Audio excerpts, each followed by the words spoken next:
forgot to hit record. I am now recording. For those of you who didn't see it, I just thanked everyone for sticking with us this season. I also want to say that we did not have any community builds cancel at the last minute. We did have some that opted not to move forward with their community build in a planned way earlier in the season, but there were no community builds that had to cancel at the last minute because of COVID. And as far as we are aware, there were no outbreaks of COVID associated with any window dressers community builds. So that is a huge accomplishment that we should all be proud of. We put in place sensible precautions so that we could still achieve our mission while keeping everybody as safe as we possibly could. So a big thank you to all of you for your hard work on that. So I'm going to just share a little slideshow that I made. Hang on, I have to find it.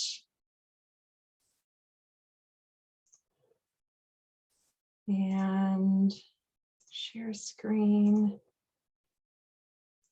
Here we go. Okay, can everybody see the agenda for today? Can you give me a thumbs up? All right, thank you. Okay, so I'm going to just minimize the screen. So today we've done our welcome and introductions, and now we're going to celebrate our accomplishments from 2021.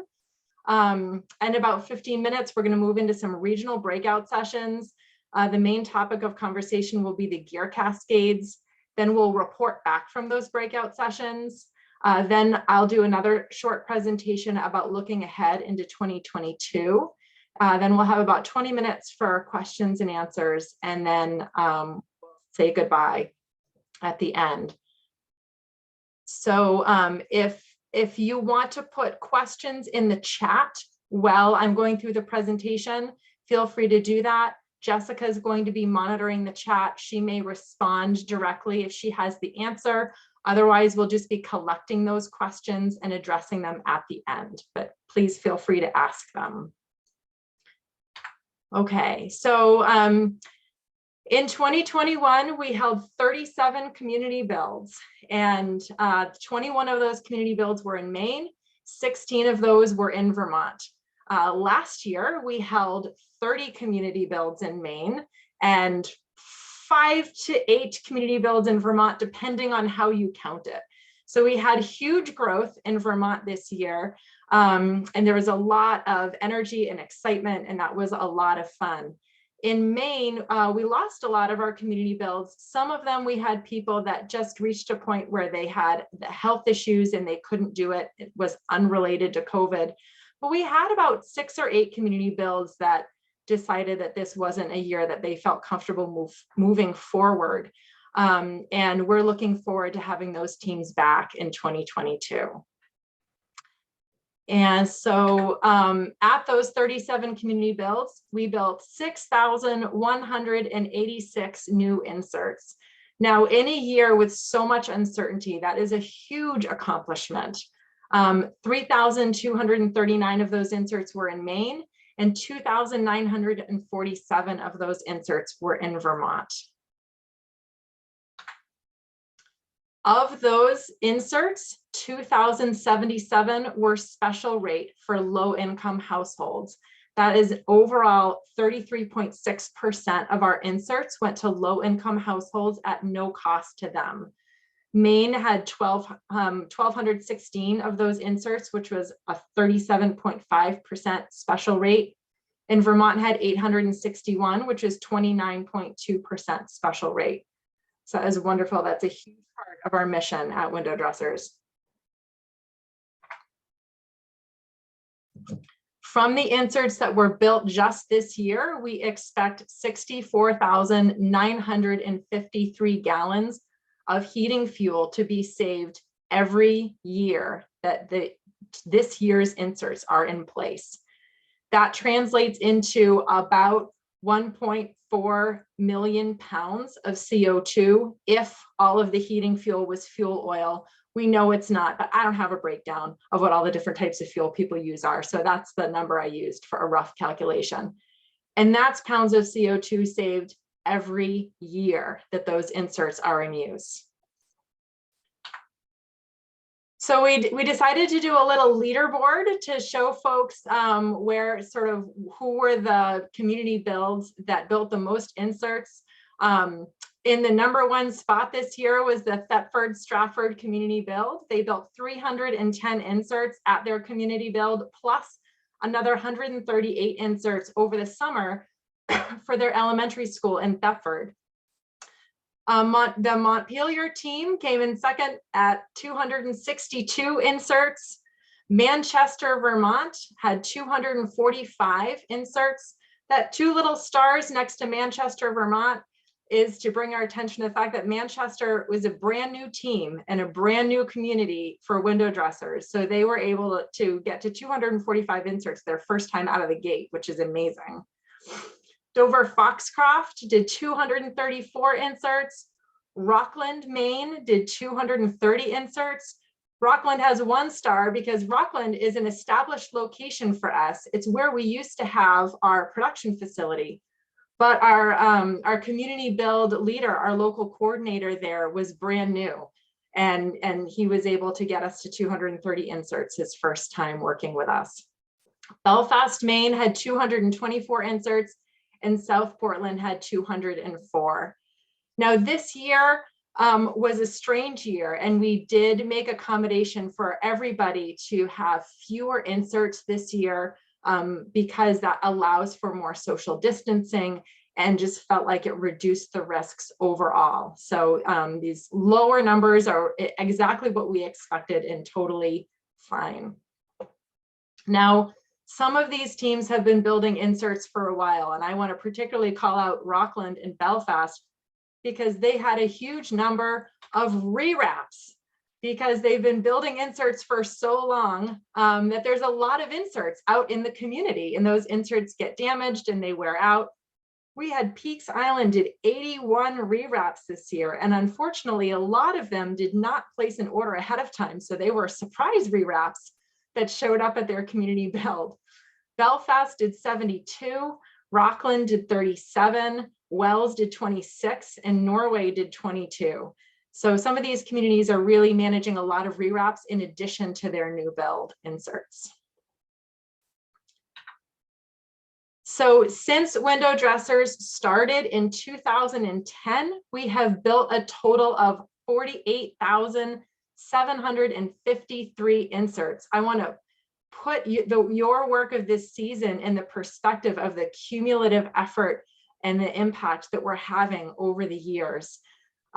We estimate that to date, we have saved 2.65 million gallons of heating fuel from being burned, and that translates to almost 60 million pounds of CO2 that was not emitted into the atmosphere because of window dressers inserts since 2010. And that is if all of the heating fuel was fuel oil. In addition to keeping our neighbors warmer and improving the health of our air and our climate, we are also building stronger communities through our window dressers community builds. So we've had a huge impact over the last decade or so. So again, I just want to say congratulations to all of you on a successful community build season. This is a huge accomplishment during a very challenging year, and we are really grateful. So thank you for your participation with window dressers this year. So I'm just going to pause my stop sharing and come back to the full screen. And we've got 3 minutes before our scheduled breakout session is going to start. I think, Megan, how are you doing on assigning people? Not ready. I need at least 5 more minutes. Hopefully folks have some questions. You let me know when you're ready, and we'll take some questions from the chat while we're waiting. Okay. There aren't any questions in the chat yet, so if anybody has anything, please feel free to put it in there or raise your hand and we'll answer your question directly. I see Kevin's hand up. Actually, so you can, I'm able to see Kevin because he's on my screen, but we have 2 screens of participants. So one of the best ways to raise your hand is if you go under reactions and then, oh no, wait. Yes, there's a button that says raise hand. So if you raise your hand, that pops you up to the top of the screen. So we're going to take Kevin's question and then we're going to take Leslie, who's got her hand up. So go ahead, Kevin. We're in Craftsbury, Vermont, northern Vermont, where the COVID is a little bit higher, it seems like, than the rest of the state. And we were very hesitant about moving forward with the COVID conditions up here. There was 2 bills that did cancel, Greensboro and Albany, but we went forward. My question is, I dearly am committed to inclusiveness, but I was wondering, yeah, how comfortable were people really going into others' homes, not knowing whether they were vaccinated or not? I was extremely uncomfortable if I didn't know the people, and then if I didn't know whether they're vaccinated or not. So I'm not sure if we'll do that again next year if we can't. I don't want to exclude COVID or people that aren't vaccinated, but we'll give them another option of potentially getting in the next year if the COVID numbers are down. So what are your thoughts on that? That's really great feedback, Kevin. Thank you. And I am curious to hear how other people felt about it. I'm not quite sure how to manage that question with such a large number of people, but actually, maybe what I'm going to have you do is those of you who have your hands raised because you want to ask a question, I'm going to ask you to put them down for a moment. And I'm going to say, people who felt like they felt reasonably comfortable going into people's homes to measure, not knowing the resident's vaccination status. If you could raise your hand, that would be helpful. Go push the hand raise button, go to reactions, and then click raise hand.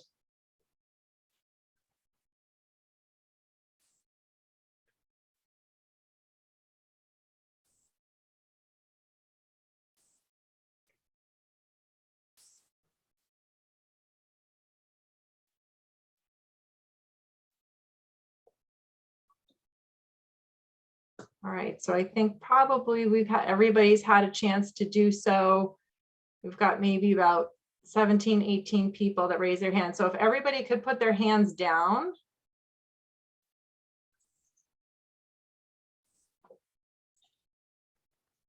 And then understanding that there's some people who might feel like kind of in the murky middle. If you felt really uncomfortable with the expectation that you would be going into someone's home, not knowing their vaccination status, and you're really not sure that you're willing to do that again next year, if you could raise your hand.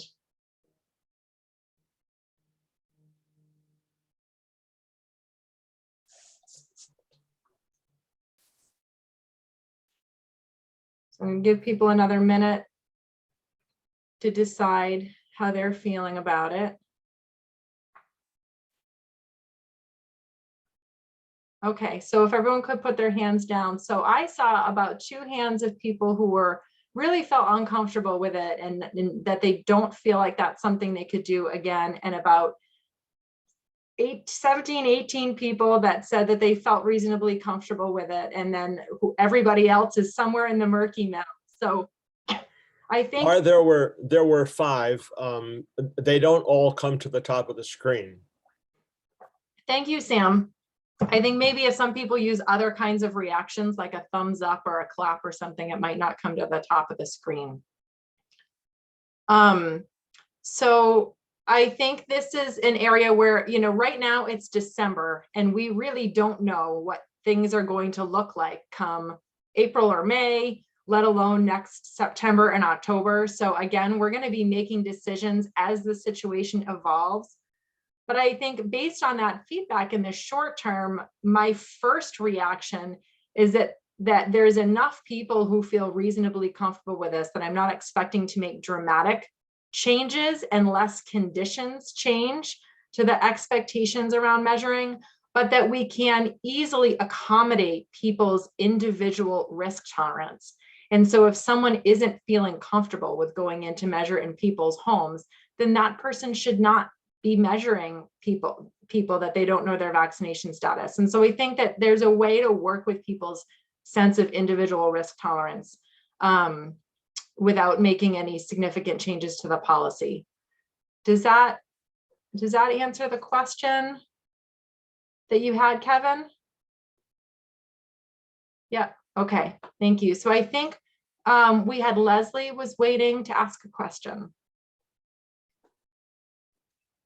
Well, yeah, I was going to ask if we could have the slides, because I think this slideshow is excellent and I'd like to show it.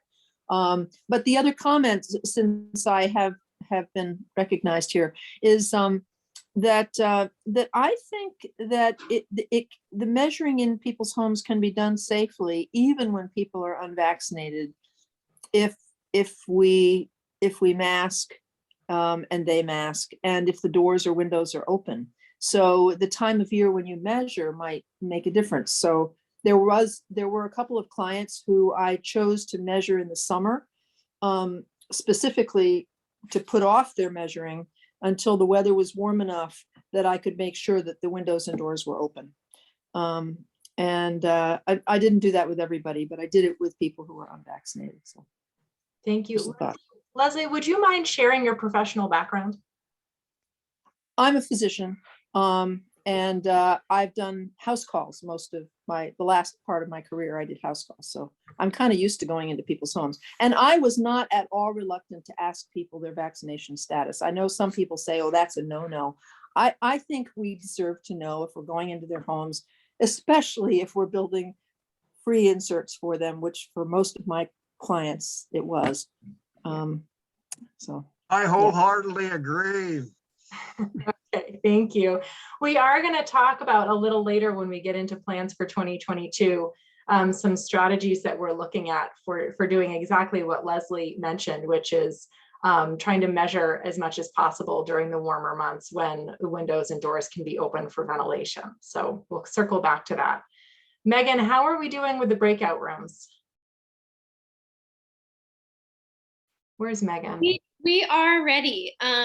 So we had talked about grouping folks based on the gear cascade, but I was a little bit creative based on who was here. So we roughly tried to group you by region, but took some creative license with that. And there's at least 3 folks in every group.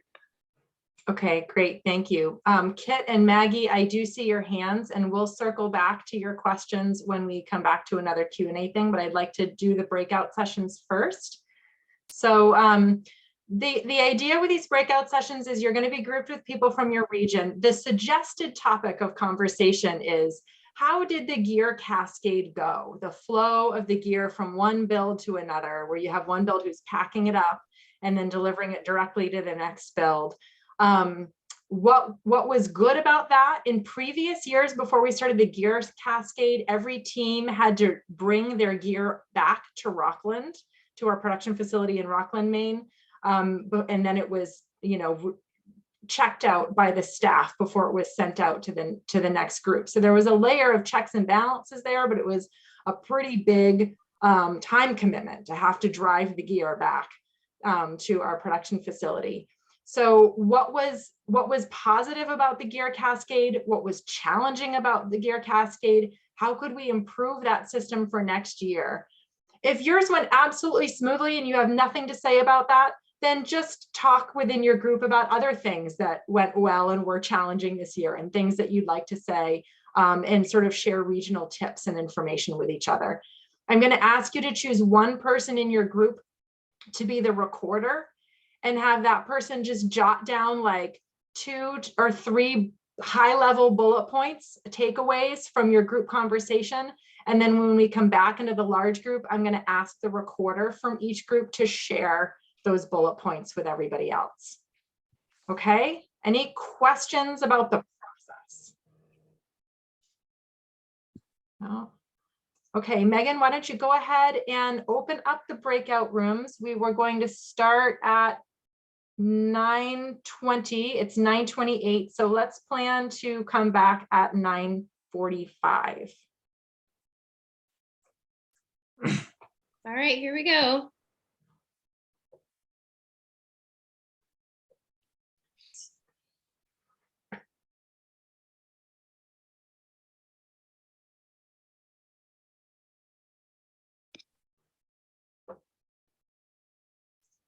Woo!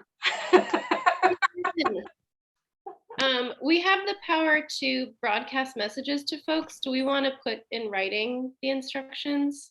Yeah, that's a good idea. And just as a hang on, I'm going to pause the recording.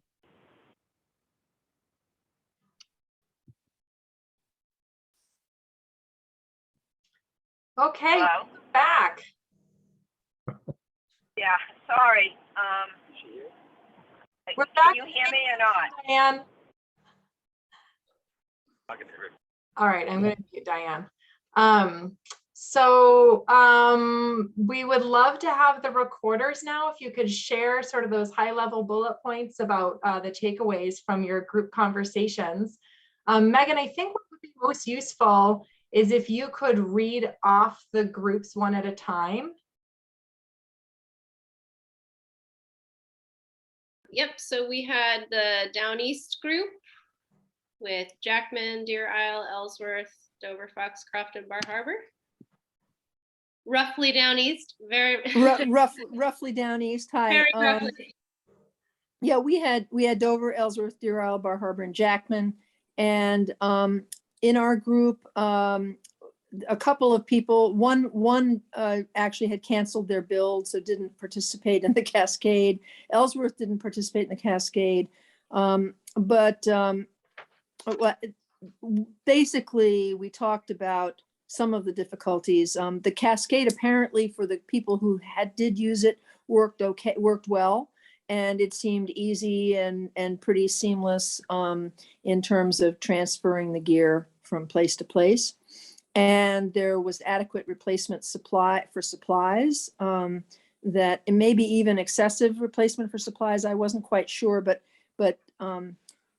one person in our group said that she did a post-build inventory, and so that they were able to say how much they were sending of the usable parts of the gear, like the tapes and things like that. And we did not do that in our build, but maybe that's something that would be useful to incorporate. The main comment was that the packaging was different this year. The little kits, the little boxes were a little bit different. They were organized a little bit differently. They were color coded, and that for everybody, that was a little bit difficult figuring out how to put the jigs together. There was no paperwork that came with them, either saying what should go in the box. In the past, we had, something that said what goes in the box, and now it's all color coded, so that's been taken out. But it did seem to, there was a little bit of, I would say, it was a little difficult at the beginning when unloading to figure out how to put the jigs together, and a little bit of uncertainty about where things go when they go back. So even though the color coding works, but maybe just putting a label on what box it goes into, putting a number or a name on the box would be helpful. And the instructions going online wasn't very useful at the moment when you're trying to put the jig together. Other than that, we really just talked about other kinds of problems. And somebody brought up a concern that somebody had complained of some of the inserts mildewing from previous years. And that doesn't relate to the cascade, but it's something they brought up and we might want to touch on later. Thanks, Leslie. Yeah, I haven't heard before of any other issues with inserts mildewing, so you definitely would want to troubleshoot that issue. Leslie, when you said that it wasn't really useful to go online, were you referring to the videos that Chuck made about how to unpack and repack the boxes? Yeah, well, when we were unpacking the boxes and putting the jigs together, even though I've done it, I've been doing it for several years, they change every year, and a little bit, and they're nice changes, they're good changes, but it's just a little hard sometimes to, there were a couple of jigs that in particular that were a little hard to put together.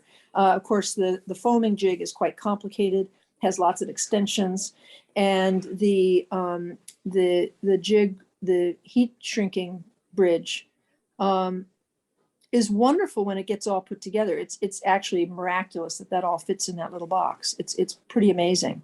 But it did take quite a bit of, it took several people looking at it from different angles, like looking at the elephant from different angles, to realize how it all went together.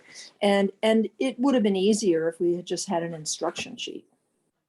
Thank you. So we have gotten that feedback from more than one build. So we are planning to make written instructions to go along with the videos so that people have either option to use. We're also planning to print out and tape to the side of the boxes, both like the title of what goes in there, like heat bridge, and a QR code that you could scan the QR code and it'll take you right to the video of how to put that jig together and take it apart. Nice. So thank you. And we actually really encourage people to take inventory of their consumable supplies at the end of their build, the tape, plastic, and foam, and send that back to the shop, because it does help Will to figure out how much to send to the next build, because some people use up a lot of the extra supplies. They'll have a lot of mistakes that they have to tear apart, and they'll use up the extra that we send, and others don't use any of the extra, and then it kind of builds up from one build to the next. So that is super helpful when people do that. So Megan, what's the next group? Next group would be the so-called Mid-Coast group. Who's our recorder? Yep. You want to list off the builds, Megan? Sure, yep. So it had the China build, Belfast, Rockland, Madison, and Sears Port. So I'm the recorder. Thanks. And, two of our 5 workshops did not take place. China and Madison both canceled, I believe primarily for COVID reasons.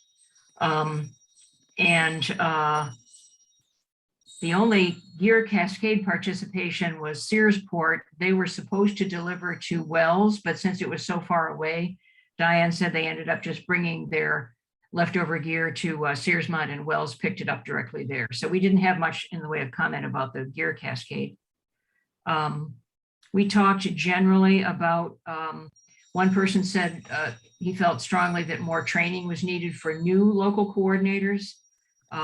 And we also talked a little bit about getting volunteers in general, because he had trouble getting volunteers. A couple of people had worked with banks in the past, and there was some discussion about banks like Machias Savings or Bank of America, and how they have sent teams of employees, and how they're able to, actually their employees are encouraged to go out and work to satisfy some sort of Community Reinvestment Act obligation that banks have. I don't know how that works, but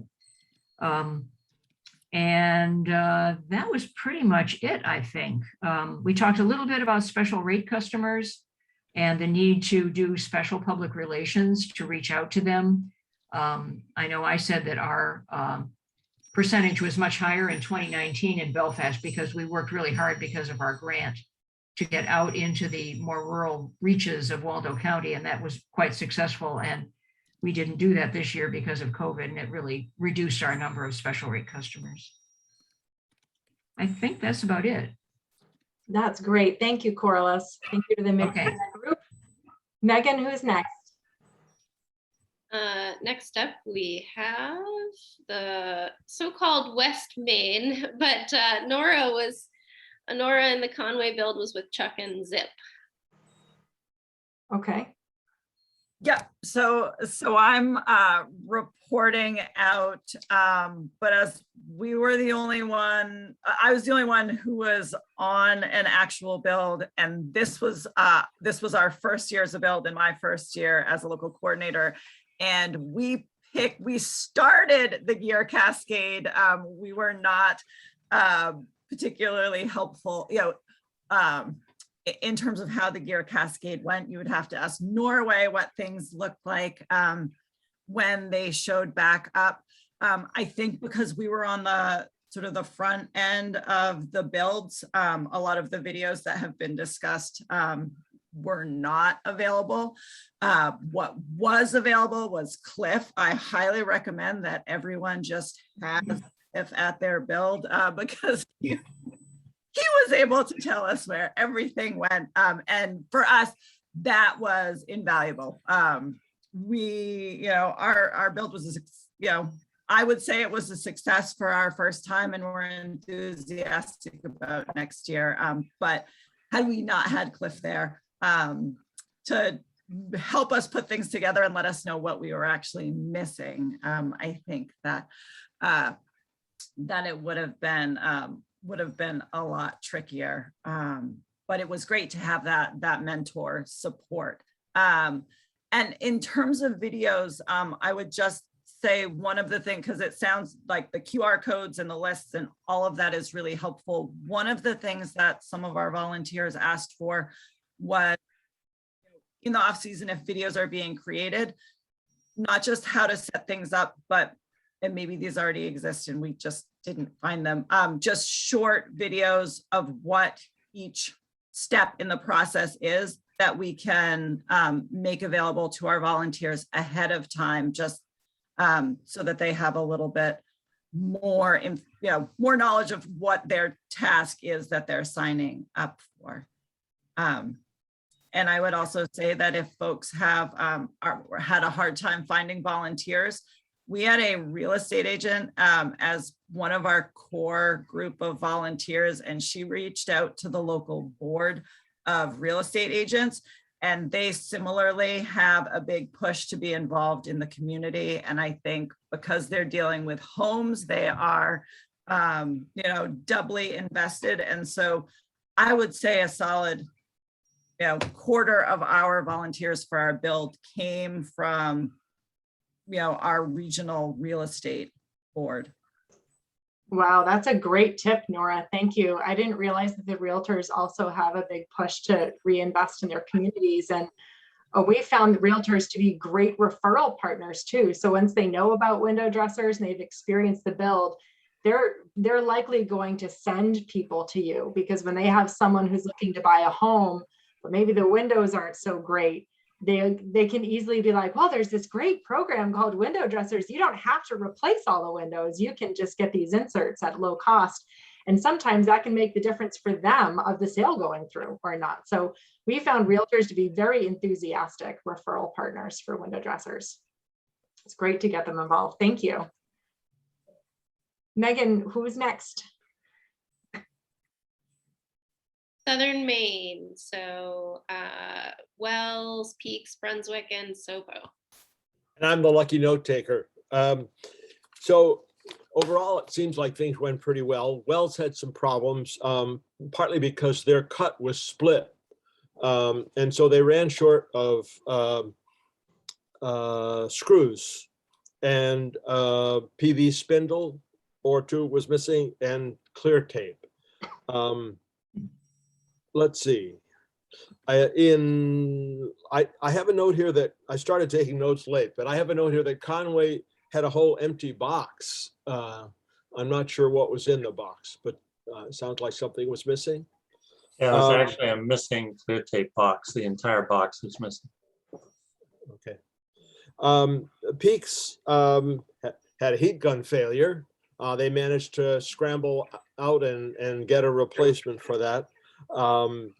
They almost ran out of white tape and strut screws and speculated that the next build was going to be short too. And that was probably because of all the rewraps they had that had not signed up in advance. So we talked a bit about the importance of letting people know they have to sign up for re-wraps.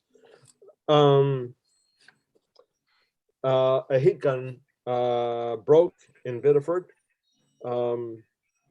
Let's see. At two builds I mentored at, we ran out of the window dressers labels. And I think that pretty much summarizes it. Thank you, Sam.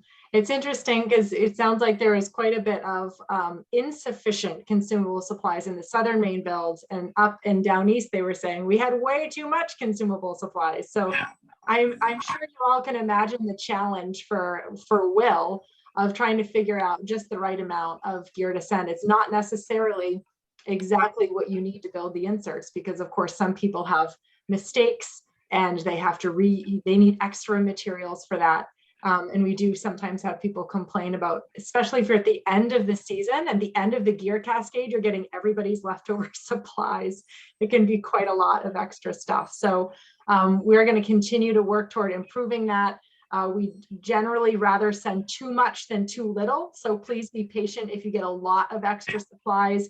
That just means the builds before you were lucky enough to not have very many oopsies, and that we made sure that everyone had enough.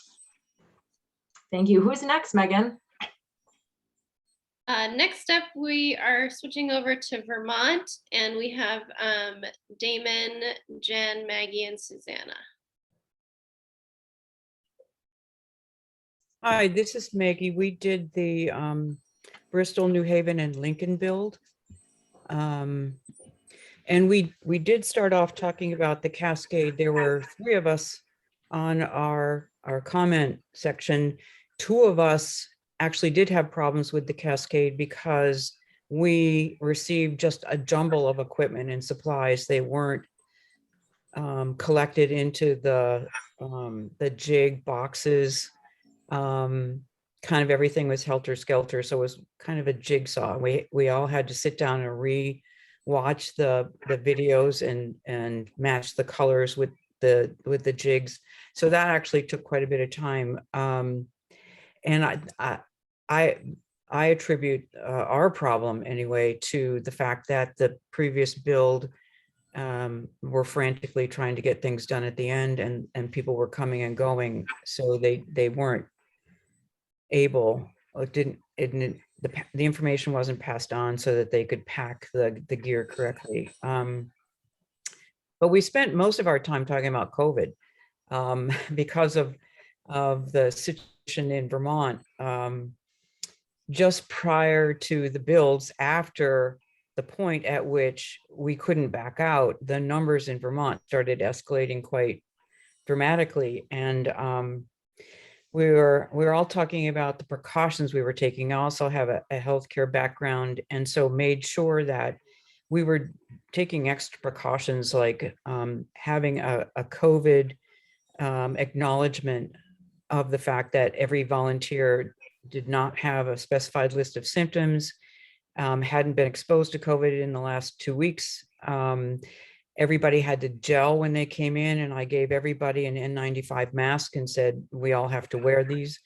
Cleaned everything that we could think of in between the shifts, including the bathrooms.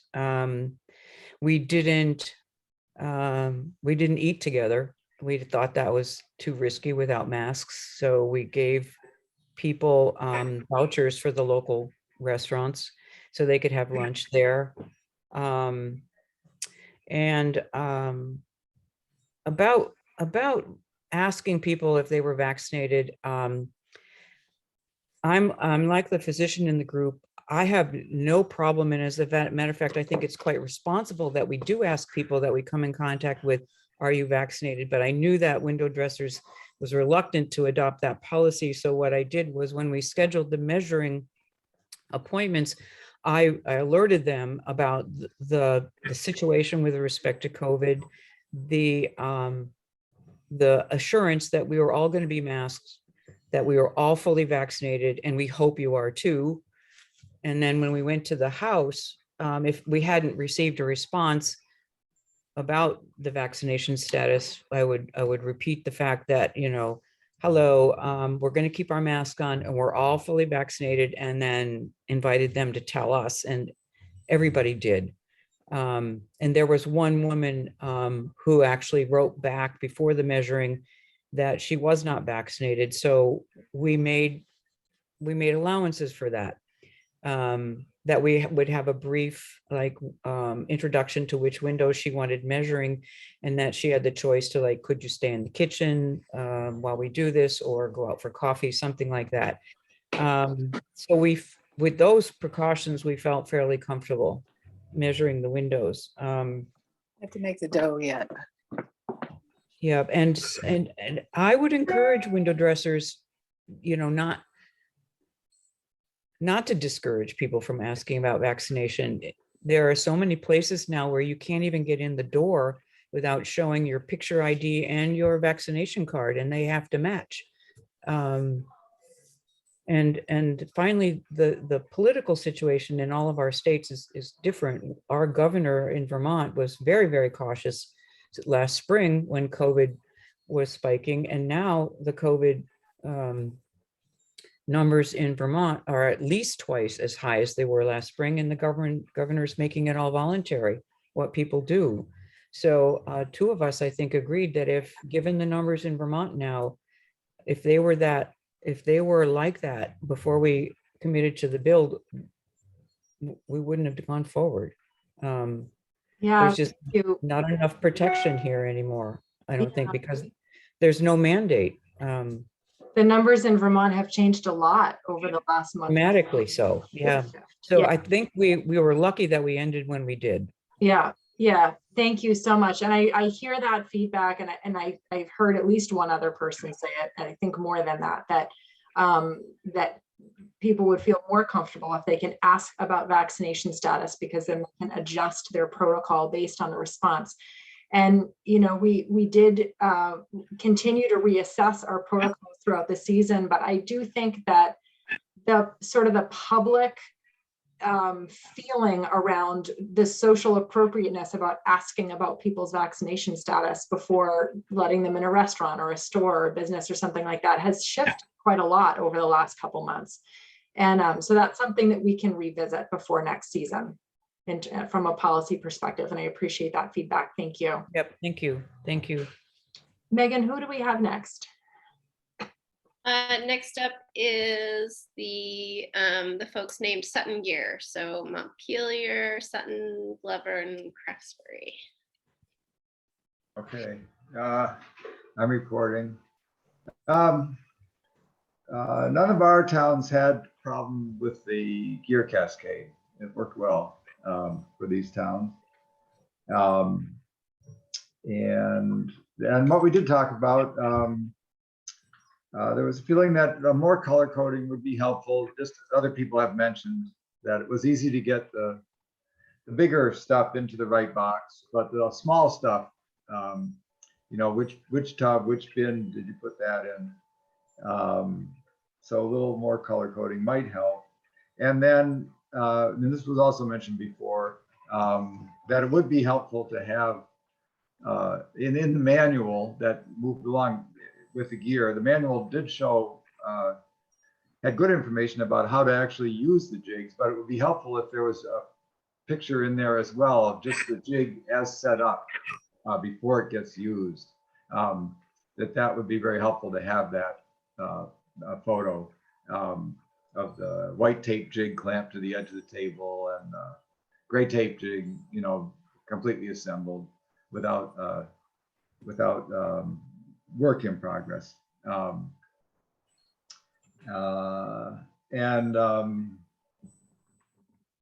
then we spent time talking about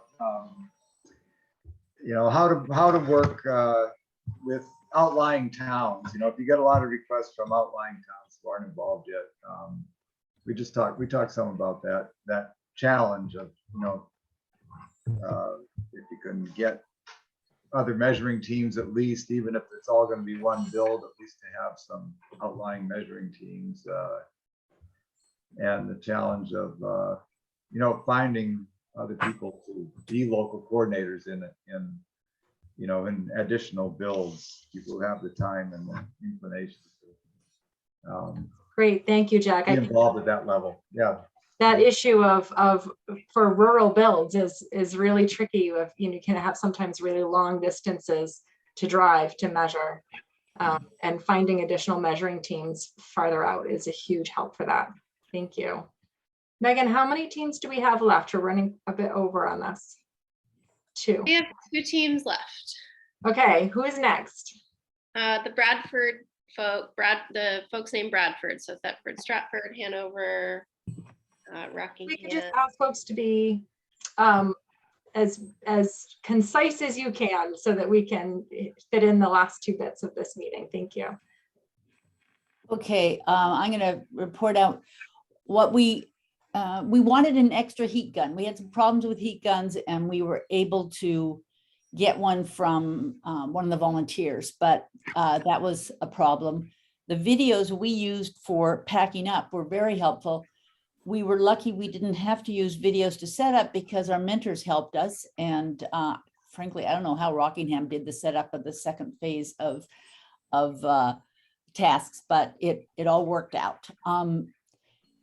We thought maybe having 2 or 3 extra stands to hold the inserts that are in process would be helpful. Although we did acknowledge that having the ones we did have, we'd sort of fall over them, but we did need, at least having an extra one would have been nice. So that, I'll stop there. Thanks, Judy. Who's the next team, Megan? The last one? Last team is the Brattleboro gear team, Londonderry, Bennington County, Guilford, and Brattleboro. We didn't set who the recorder was going to be, but Nancy, that okay? Yep, okay.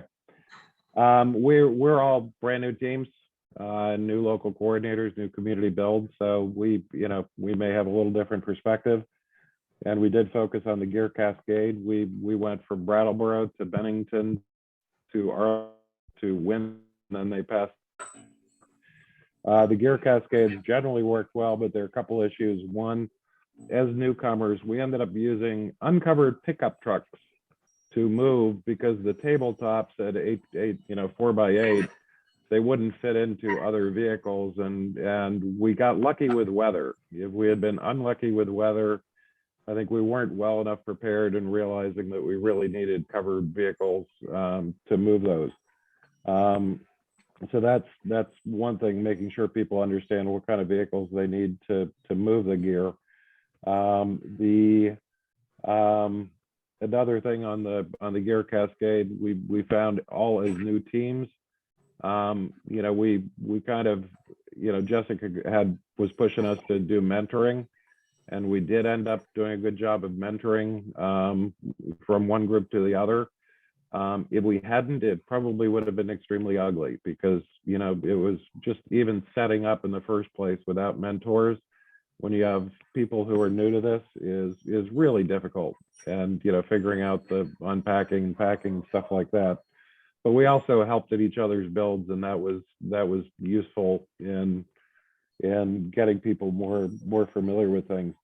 One other thing, we actually found those boxes worked really well. The boxes for the equipment and all that was very helpful, especially for newbies. It made it a lot clearer how things were supposed to go. One other bit that we had, again, we weren't sure whether this tied into, we were moving the equipment in the pickup trucks and all, but what we found is as the gear went from location to location, the tabletop started getting pretty saggy.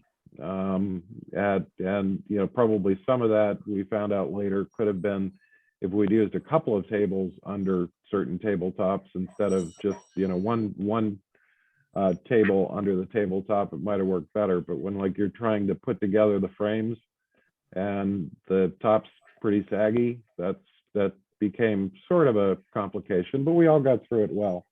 So I think that the gear cascade actually worked really well because we really helped each other as from team to team to team.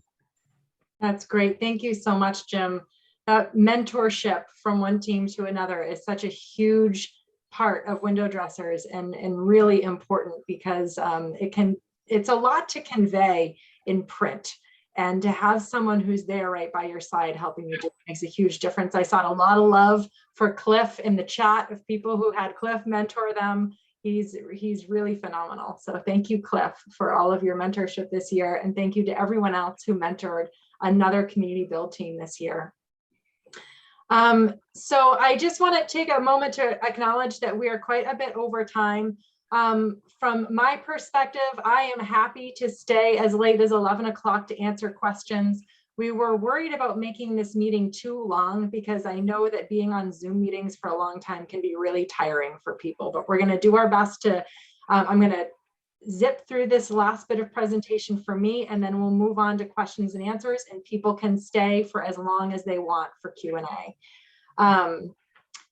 And normally we do like a in-person gathering of local coordinators. We get to share all this information with each other, and it's like 6 hours together with lunch, and we just don't feel like we can quite do that yet this year. So we're doing our best with a couple shorter gatherings to get the same information shared with each other. So I'm going to go back to my little presentation. And can everybody see that? Can I get a thumbs up from Megan, Judy, Corliss? You're the ones I can see. Thank you. Okay, so the next thing I want to talk about is, hang on, there we go. Looking ahead to 2022. So we have our community build season all the way in next fall. But we have a lot of time between now and then. And the first thing we all want to do is just take a deep breath and rest and rejuvenate after the big push of getting our community builds done. So I'm really looking forward to a quieter December. And as we move out of the 2021 community build season, and I would imagine you are too. But we do have some projects on the docket for 2022. The first thing that we are hoping to get your help with is to recruit schools, libraries, churches, synagogues, town offices, local restaurants, local retail businesses, maybe some large employers in your community that may benefit from inserts in their buildings. So rather than focusing on residences as we do during the community build season, focusing on other types of buildings that are in your community. And the idea is we're hoping to recruit those types of orders in January and February, and to be able to get some measured. The idea being that those types of businesses often need a longer timeline, especially if it's a school or a municipal office or a church. They have a budget process they have to go through. They have a board they need to get approval from. They sometimes need multiple signatures in order to even get a check out the door. And it often doesn't fit well into our community build season. But we have more time at this time of year to consider such things. Often those types of businesses can't contribute volunteers the way a homeowner can. And so, and also, we are looking for opportunities to fulfill orders during the off season so that we can keep our production manager, Will, employed through the winter. So Will needs work to do through the winter. And so our idea is that we would build inserts. He would build the inserts to completion in the shop, and then they would be delivered to these businesses. So we've set a goal of finding about 800 inserts that could be built in the shop in Searsmont, Maine over the winter. We're looking for a minimum of 10 inserts in an order. And if it just on average, if each team could find about 25 inserts in their community for a school or a library or the town office, that would get us to 800 inserts to be built in the winter. We'll be setting a commercial rate pricing for this, which will be 1.5 times the cost of a community built insert. And that accommodates the need to pay labor rather than relying on volunteer labor for the inserts. There will be some sort of delivery fee that applies, and this is going to be a part of, this is going to have to be a little bit of an organic conversation with the organizations that are looking to get inserts, because we're going to try and group shipments together to try and minimize delivery costs for everybody. So this is something that we're, you know, it's not a requirement, but we are saying, can you help us keep our production manager working through the winter by seeing if you can find 1 or 2 large projects for a business or a municipal building in your community that we could work on during the off season. And the goal is to do this in January and February so that Will is able to work on these inserts in March, April, and June. The other thing that we have on the docket is we want to encourage everybody to start recruiting residents for the fall 2022 community build season in March and April. And the reason for that is that in March and April, people are still cold. Their heat is still on. They're still thinking about winter. A few months later, they're out in their sailboats and hiking, and they don't want to think about winter. But in March and April, they are. They're at the end of the heating season, which means they've been paying their heating bills all winter and are starting to feel the pinch of that. And it also sets us up, if you can recruit households in March and April, it sets us up to be able to measure those new orders in May or June, if you prefer, even July or August. But it gives a lot more time during the warm months when COVID rates tend to be lower and doors and windows can be open to get your measuring done. And it also just alleviates that crunch of work that can happen in the fall when you have a lot of orders pouring in and you're trying to get everybody measured right before the community build happens. So you could, if you were able to recruit 25 households during March and April, not all of them are necessarily going to follow through with their orders, remember. We have usually about 1 out of every 2 people who say they want inserts end up not following through. So you want to over recruit, get a list of people who are interested during March and April, and then you can make those measuring appointments kind of at your leisure in May, June, July, or August, when the conditions in your local community are safest, the COVID rates are lowest, and the weather is good. So I just want to give you all a brief peek into what our goals are looking to shape up to for the 2022 season. None of this has gone through the Window Dressers Board of Directors, but this is my sketches that I've been working on to take to the Board of Directors over the coming months for goals. And basically we're looking to get our community build numbers back up in Maine closer to what they were in 2019 before the pandemic, and to continue to expand our community builds in Vermont. Prior to the pandemic, we averaged about 225 inserts per community build, with returning community builds typically making around 250, give or take, inserts, and new community builds averaging about 200. This year, because of the pandemic, we dropped our expectations about what people were going to be able to do. And we averaged about 167 inserts per community build this year, which was, we were really happy to be able to do that much given the pandemic conditions on the ground, but we are hoping to get back up to the levels that we were able to make in the community builds before. So we're asking teams that are returning for another community build in the fall to consider aiming for a goal of around 250 inserts, and for new teams to consider aiming for a goal of around 200 inserts. However, we understand that individual teams have their own conditions that they're considering. We have some teams that consistently make well over 250 inserts. They're up more around 300 or even 350, and that's great. We have other teams that, because of their particular circumstances, aren't able to get up to that number, and they know that because every year there may be around 200 inserts or 175 inserts. So this isn't a mandate of this is what your team has to do, but I just want to give you a sense of what the staff is thinking about for next year, so you can factor it in to thinking about what your team might be able to set for a goal.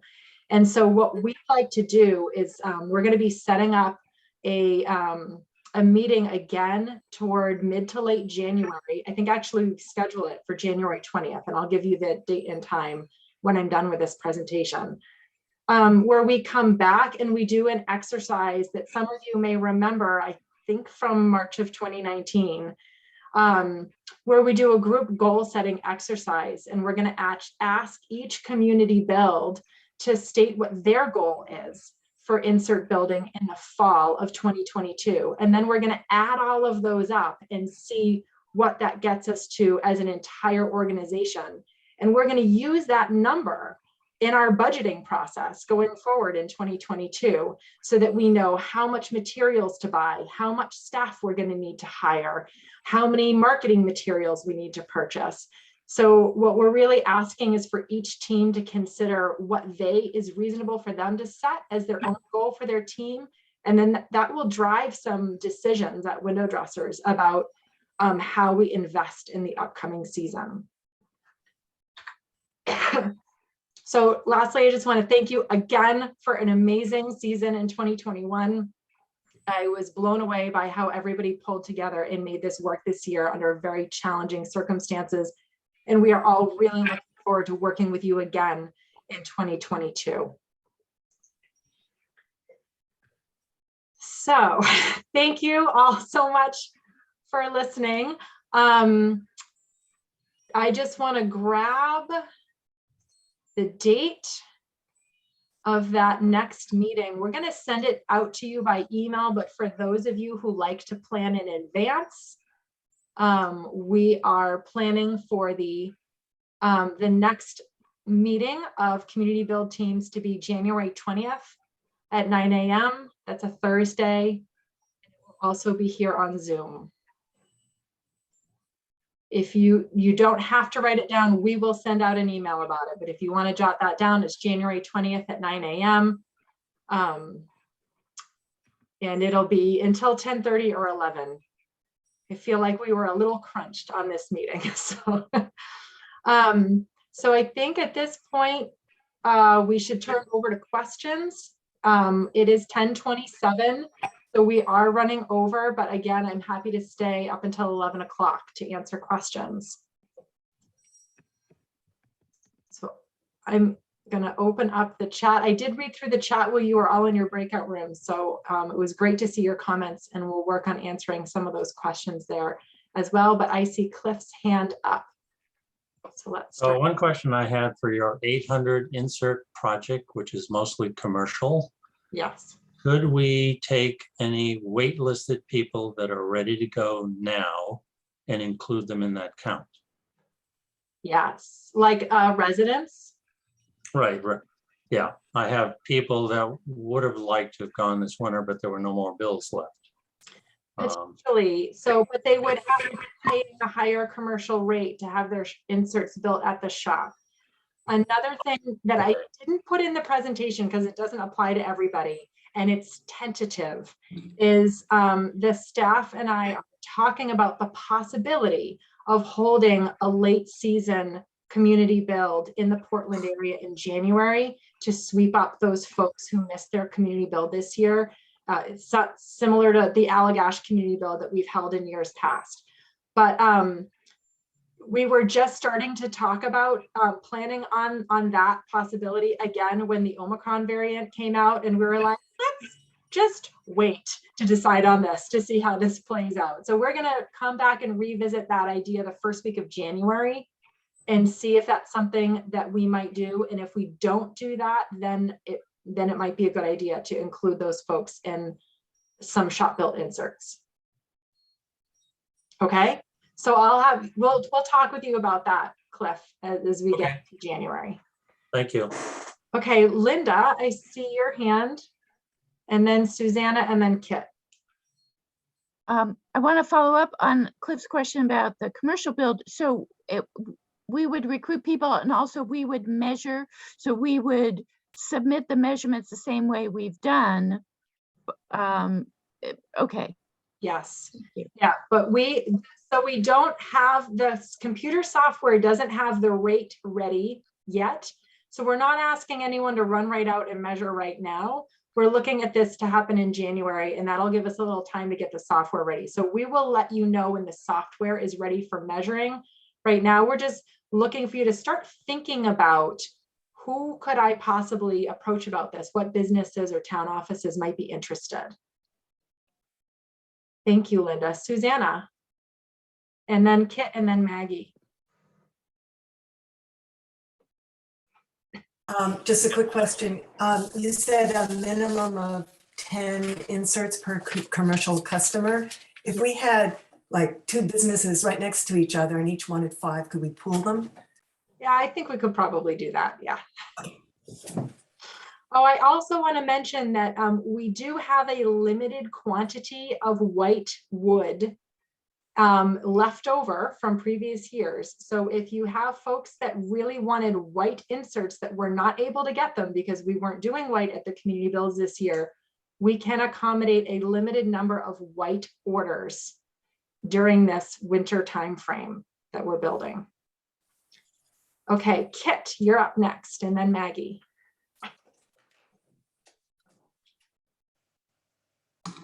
Okay, no questions, but 2 comments.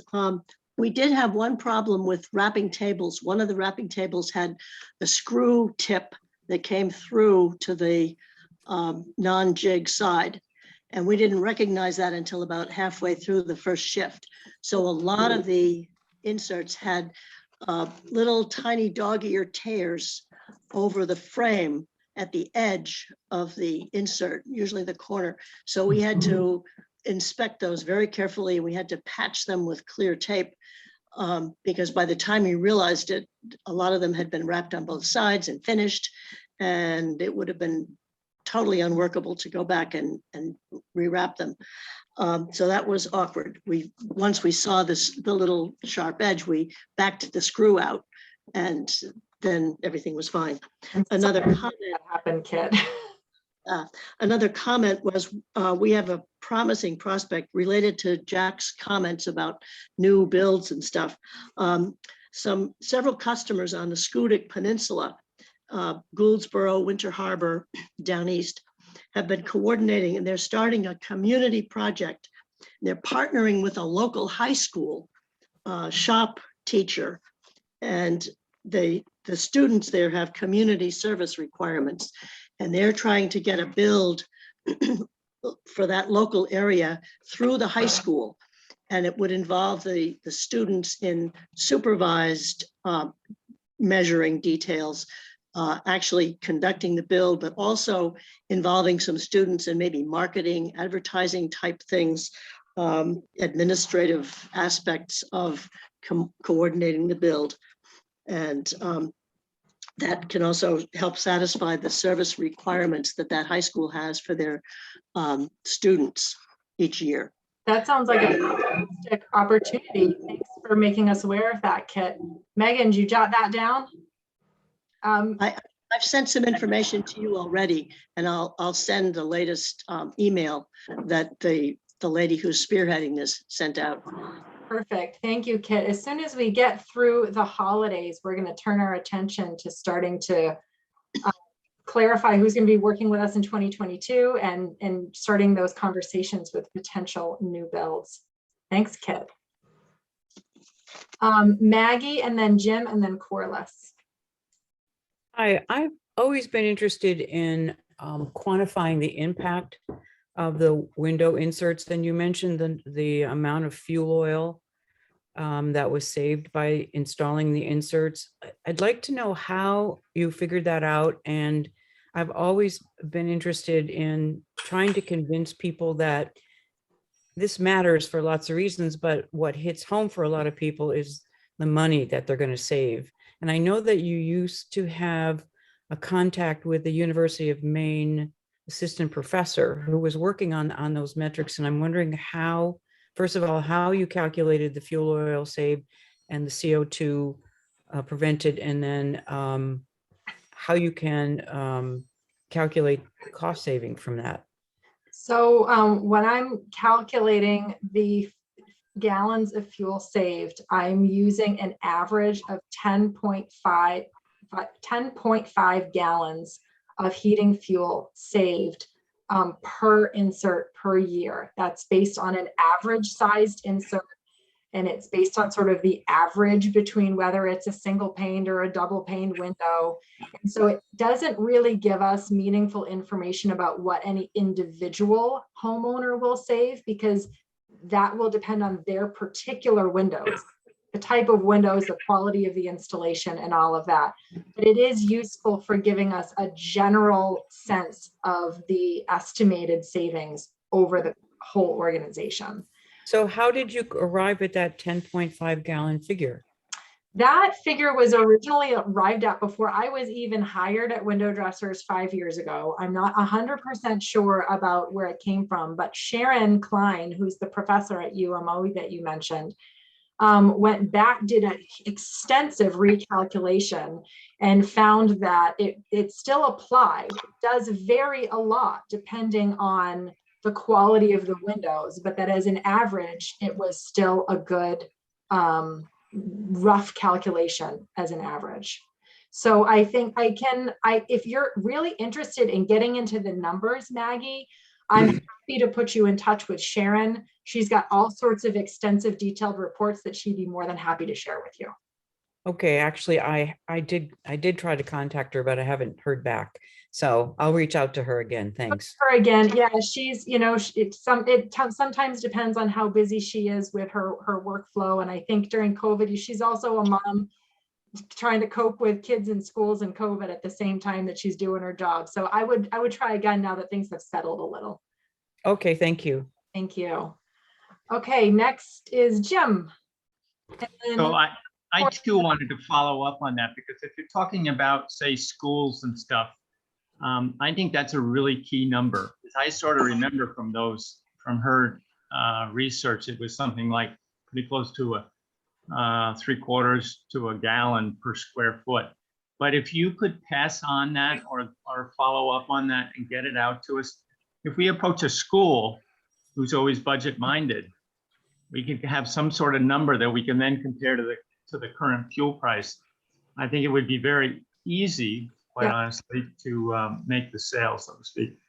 So I believe that there is a calculation on our website, and Megan or Jessica, I can't go look at that because I'm recording the Zoom meeting. So if one of you could go on our website, I think it might be under frequently asked questions. There is that language from Sharon that gives a range of the possible fuel savings in the payback period. And if you could both put the link to that information and cut and paste the quote itself into the chat, I think that would be really helpful. So I had two other thoughts. Kit reminded me, we didn't have a screw come up to a table, but I do remember when we were doing plastic wrapping, one or two of the tables had some, I would call them divots, if you will, in the surface that we didn't really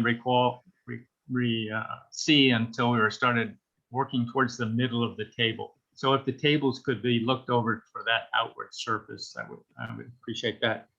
The last thing, and I just kind of throw this out to the group, in the upper part of Bennington, well, all of Bennington County, I have to say, we were unhappy with the fact that we were not successful in getting into low income groups.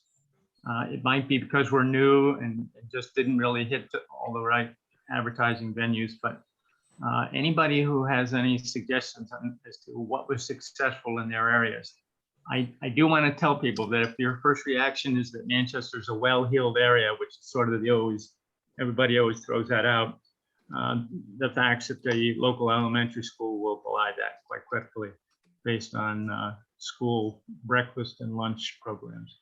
Thank you. So anybody who has any suggestions of that, we could talk about maybe in January, but would be really helpful.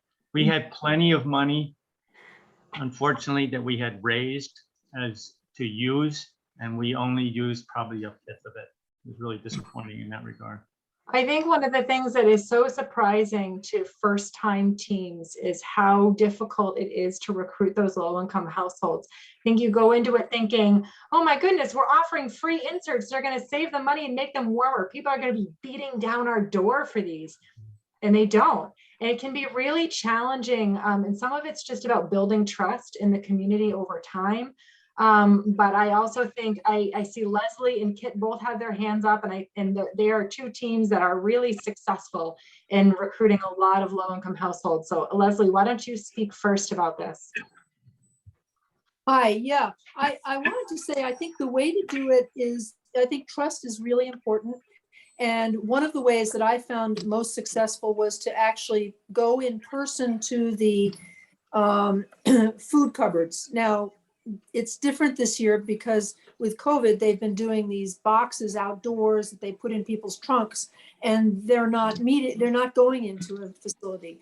So that has been a little different. But in the beginning, what I was doing was going to the community meal programs and going to the food cupboards. And the key is not just to go and stand in front of the room or stand there and let people walk over to you. The key is to have the organizer tell people as they come in and check in, by the way, when you finish picking up your food, go over and see this person over here, because she's got a really important program to tell you about that I'm sure that will be valuable to you. And that recommendation was key, because they trust that person. They don't trust me, but they trust that person. So that was really one thing. And the other was aligning with the community action program that handles the LIHEAP. And I don't know what you've got in your state, but the energy, the fuel distribution for low-income customers, and that has been very helpful. It's taken a while to get aligned with them. They haven't been very forthcoming, but it's taken me 2 or 3 years to get my foot in the door with them. But I think they're coming to the party. Thanks, Leslie. Kit, did you have some suggestions about that as well? And I think it looks like Doc might have some too. I second both of those things. And also each town has one of the select people who administers the General Assistance Fund. And sometimes they can identify families within their town who come to them every year for an extra tank of fuel, even beyond what the LIHEAP was willing to give that family. And so if the town sees a family coming back 2 and 3 years in a row, they can often connect you with them. Does Vermont have a similar program, a general assistance fund that's administered by the towns? Do you know if they do? You could ask at your town office, Jim, if they have something like that. And that's a huge thing. The people in the town office, they generally know who the folks are that need help, and they can't give you the names of those people, but they can give you your information and the window dressers information to those people when they come in. Other folks that really know who the people in need are the ministers and the faith group leaders in the town. If you approach them, they know who the people are in their congregation that could use some help. And if they recommend to those folks that they get in touch with window dressers. So it's about approaching the leaders of these groups that are in touch with these low-income people and persuading those leaders that this is a good program. And then having, like Leslie said, having them be the recommender, because they already have a trust relationship with these folks. Because it's really different, when you apply for Medicaid, that's something you do on a computer over the phone. You might go into an office. You're going to an office. When you need food help, you go to the food pantry and get it and bring it home. It's a very different thing than inviting someone you don't know, and you don't know if you can trust them, into your home to see the inside of your house and how you live, especially if you sense that person has more means than you do. It can be very uncomfortable for people. And so people tend to be reluctant, and it takes some time to overcome those barriers. And word does start to get around. Once you start to break into those communities, they start to tell their friends and neighbors that, oh no, this is a great program and they're really nice when they come over, it's okay. And then you start to get some momentum on that. Doc, did you have something to share? Yeah, I would just say we, excuse me, we went through our local funded group called Capstone, who provides free weatherization for income sensitive folks. And they send out a newsletter, I think once a quarter, and we'll send something out more often. And we tagged onto one of their newsletters, and they sent out a letter to all their LIHEAP recipients, the low income heat assistance folks. And that was done early on so that we had responses initially from low income folks.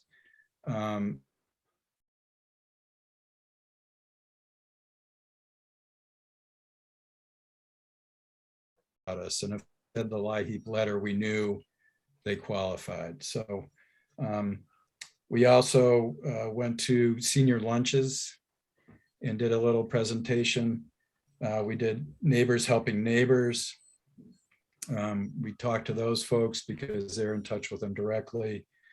And our local Lions Club, they have gatherings every once in a while, and we were able to present at those occasionally. So those are some ideas for, touching base with the low income folks. And I just wanted to drop back to what Jim was saying earlier about getting verification on numbers, especially for a school setting.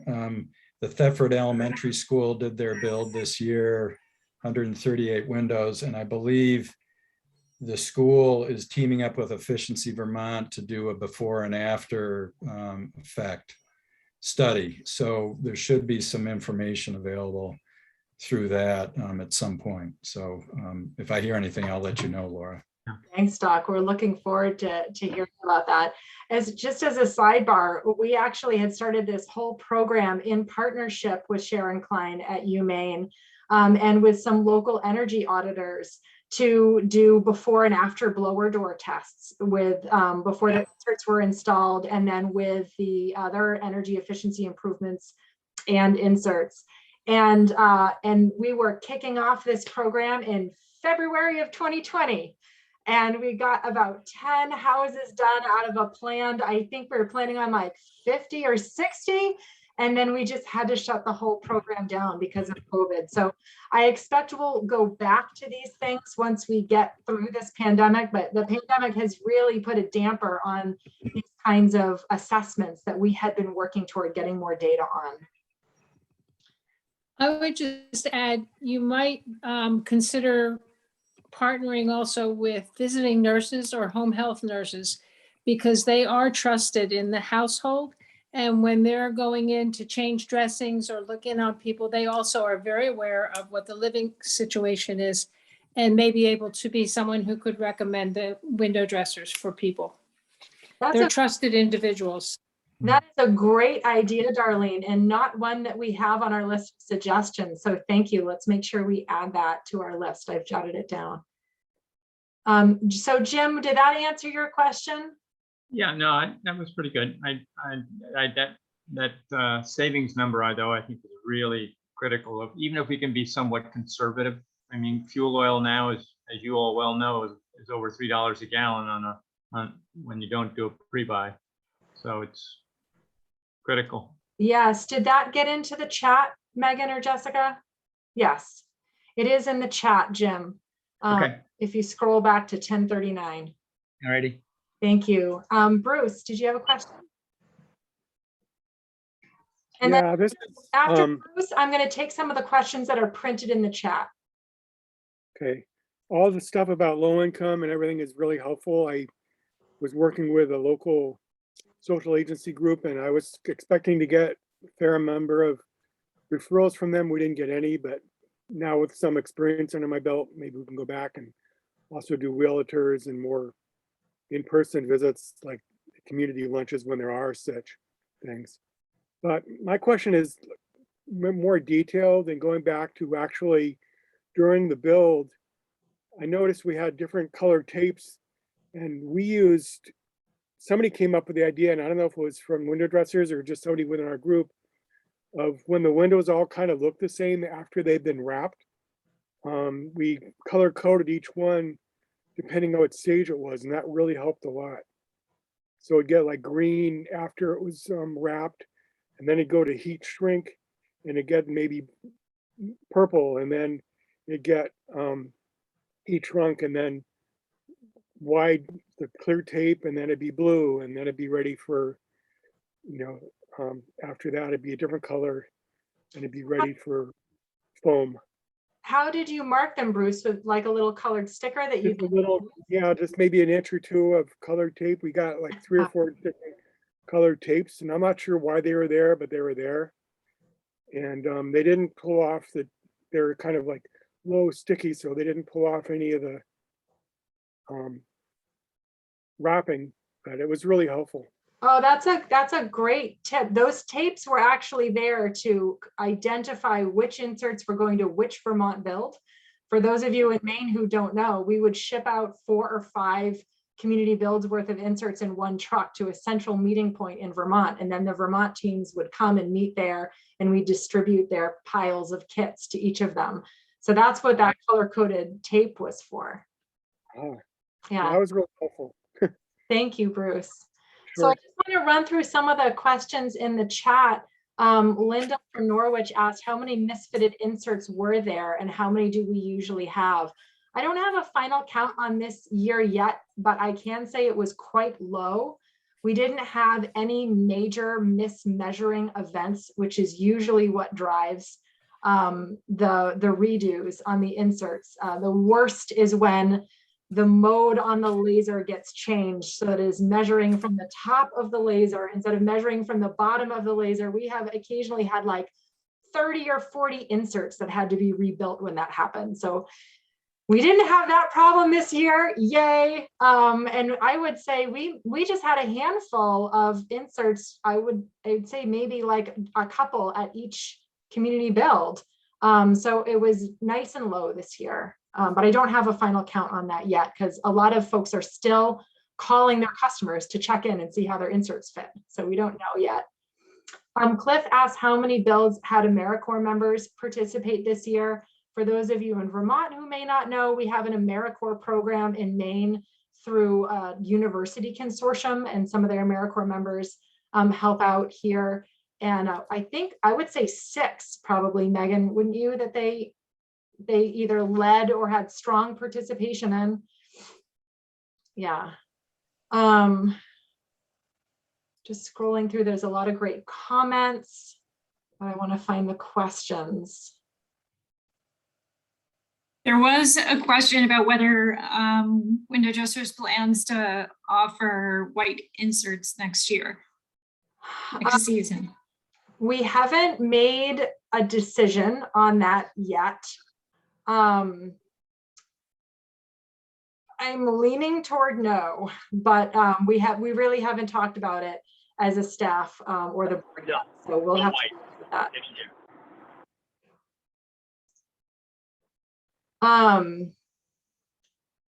Thanks, Jessica. So I'm just scrolling through for questions. Jessica, if you have any that are ready, please. And I just want you to know that we are reading all of these comments. They're super helpful. Yeah, there are just a lot of great comments, and we definitely need to clone Cliff. Yeah. And have one for every single build. So that's Chuck's winter project now. Chuck, are you paying attention? Your job over the next few months is to figure out how to clone Cliff, so we can Cliff to every community build. I'm on it. All right, thank you. We could use a cloned Chuck while we're at it. Yeah. For those of you who may not know, Chuck, if you could give a wave. Chuck is our gear guru. He's the one who comes up with these amazing jigs, and he made the videos of how to put together things and take them apart. So big thank you to Chuck for all of his work on the jigs and gear this year.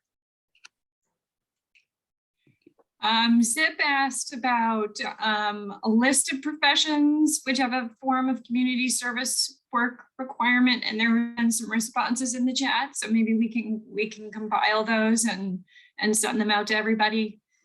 Yes, that's great. Yeah, he also had a question about rewraps, asking if do many community build leaders request or require that rewraps come in cleaned up, thereby taking less time at the build?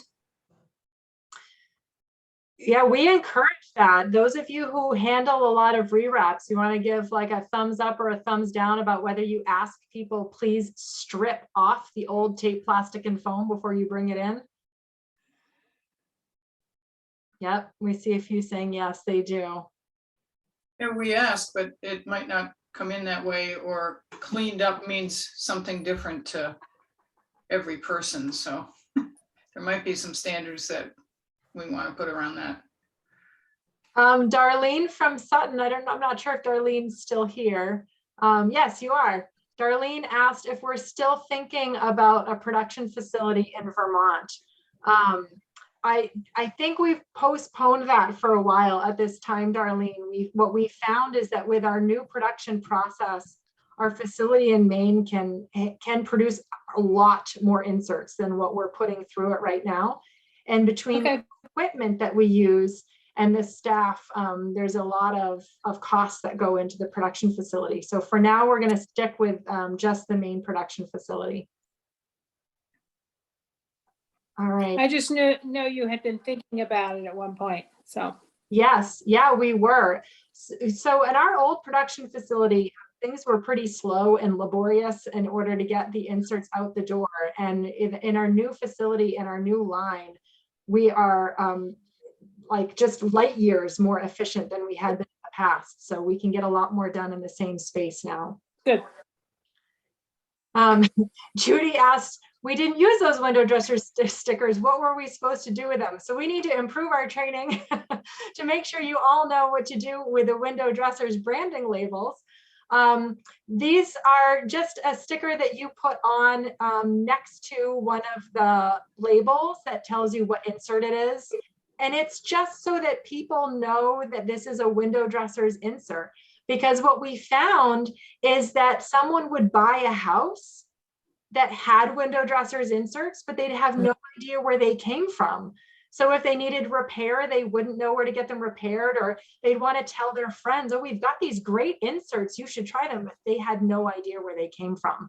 So we just want to make sure we put that branding label on there so that people know that these inserts come from window dressers. And Laura, we ended up putting that label on the opposite side of where the white labels are, down on the bottom, so that we could, so that we could indicate where the tab was going. The pull tab. That's a great idea. So that sped up the pull tab. Cliff thought of that. We had mixed feedback from whether the labels should go on the visible home side of the insert or on the squirrel side of the insert. So that's interesting that you chose to put them on the home side of the insert where people would see them, which of course gives better advertising for window dressers. Yeah, no, they were still on the squirrel side, but but you put the pull tab where that one was facing the other way. Okay, that's a great idea. Thank you, Heidi. Christopher from China, Maine made a comment that I think is really important, which is that all of our goals are based on a COVID controlled world. And that is absolutely true. So if things turn out to be, we don't know where we're going to be next fall, we're optimistic that we will continue to trudge our way upwards out of this pandemic, but we are going to have to continue to make adjustments based on reality as we move through this. So that is a really important comment, Chris. Thank you.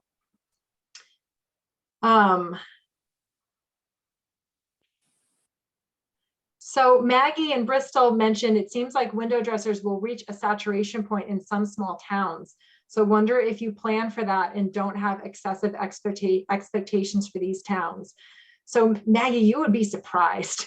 We did some calculations a while back and we figured out that to get every house having window dressers inserts on it was generally on the order of like 20 to 30 years before, at the pace we go, that before we would fill all of the windows with inserts. And Some of these folks that are on here still have been running community builds in their small rural towns for several years now, like Kit and Leslie, and they're still every year finding new households that hadn't heard of window dressers before and want to get inserts. So it may happen in 20 years, but I think in the short term, we don't need to worry about it too much.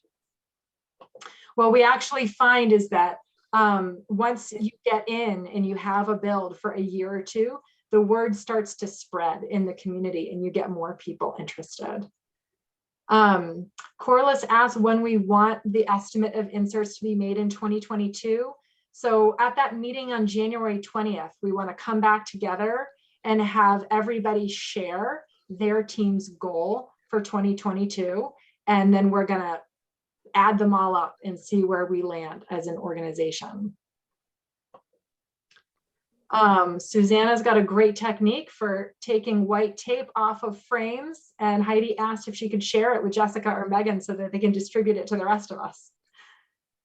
All right. Leslie mentions for a commercial project, a press release or TV interview might be helpful. Thank you, Leslie. We'll look into that and on like the larger scale. And if all of you can look at opportunities for that on the small scale with local papers near you, that would be fantastic.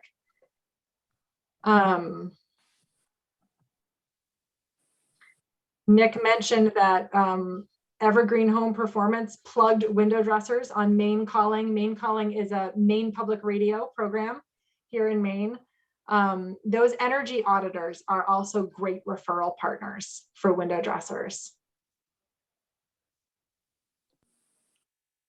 Churches are included in the commercial projects, yes.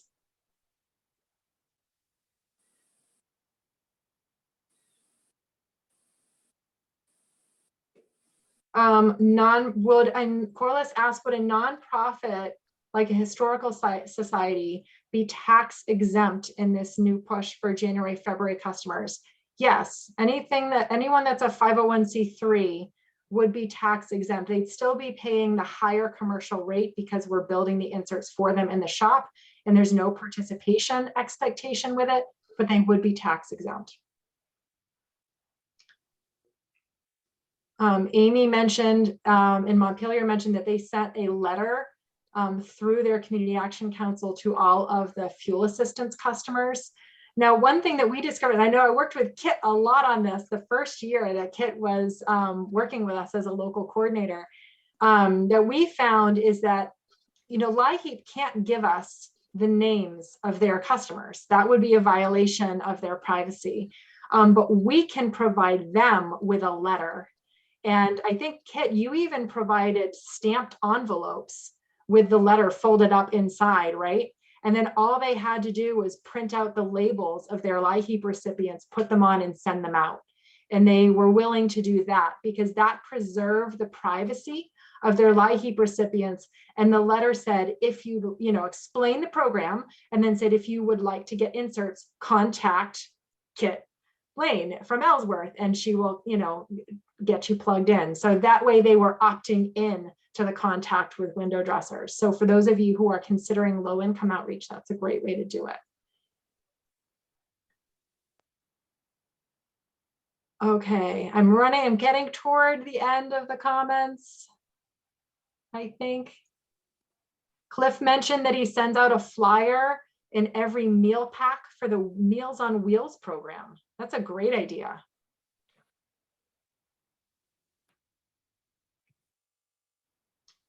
And let's see.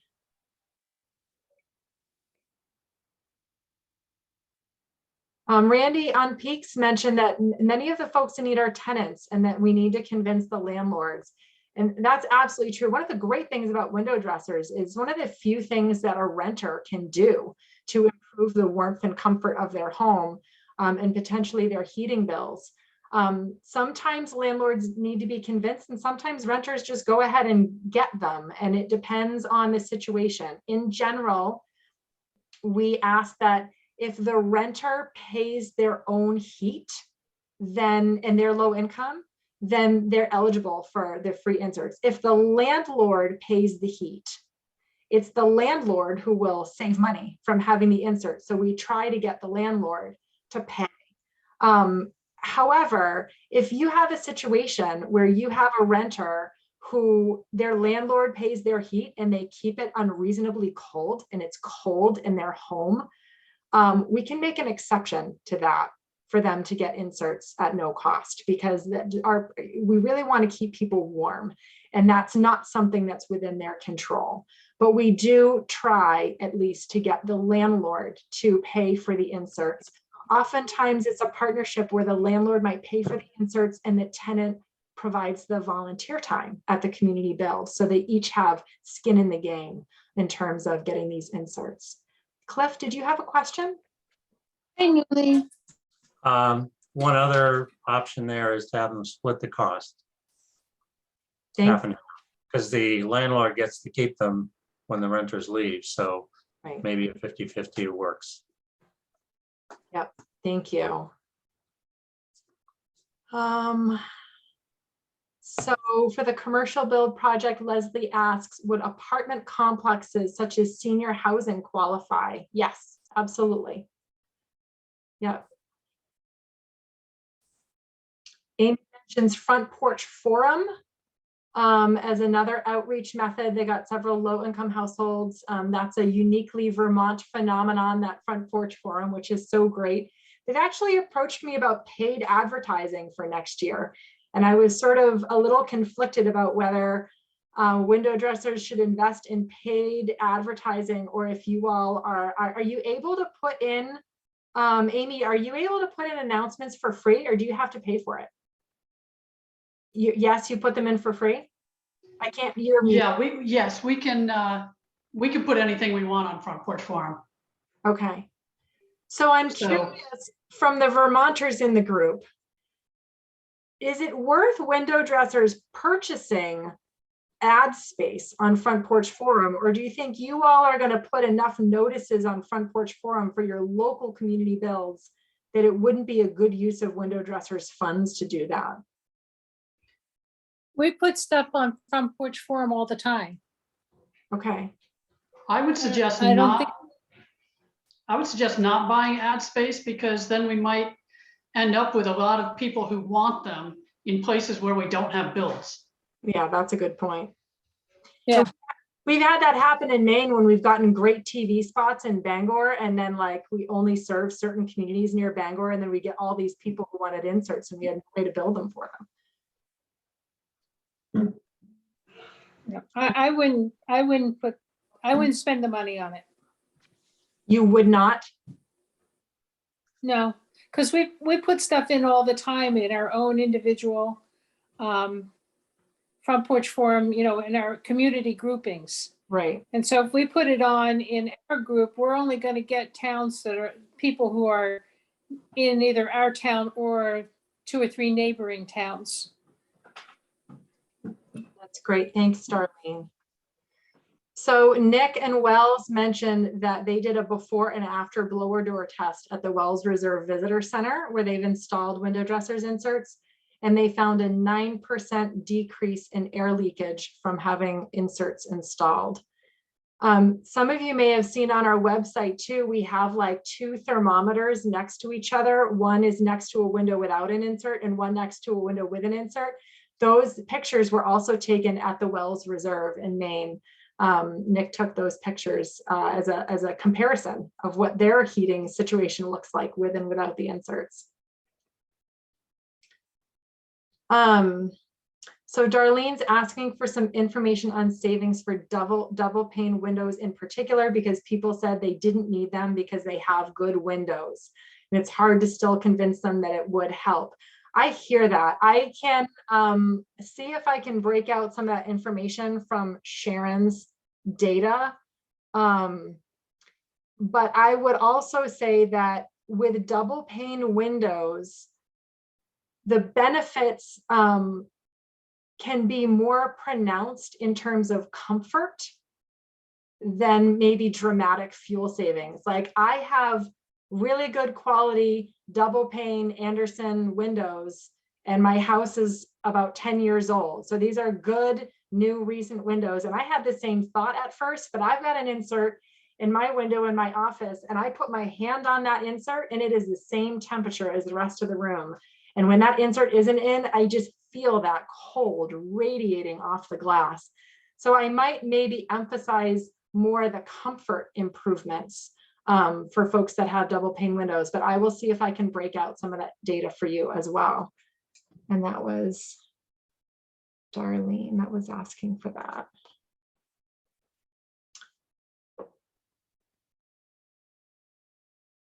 Okay, Donald mentioned about color coding tape. Try not to place the tape on the labels on the frame, because sometimes the label's ripped while removing the tape.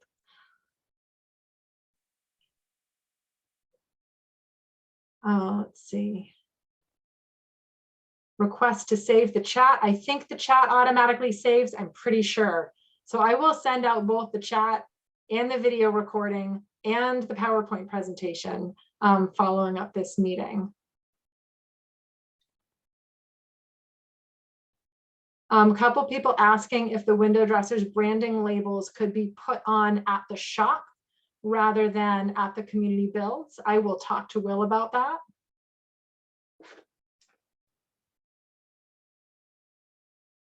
All right. Couple people chiming in about paid advertising not being necessary. Thank you for that feedback. That is really helpful. I think I've made it to the end of the chat. So I'd like to see if anyone who is still on the call with us has any last questions or comments before we close out. We are 40 minutes past our scheduled end time. So thank you to everyone who stuck around. Raise your hand, your big yellow hand, if you have any other questions or comments. Seeing none, I'm just going to say one last thank you to all of you. Have a wonderful holiday season, and I will look forward to seeing all of you back here on Zoom on January 20th. Thank you. Bye. Thank you. Bye. Everyone.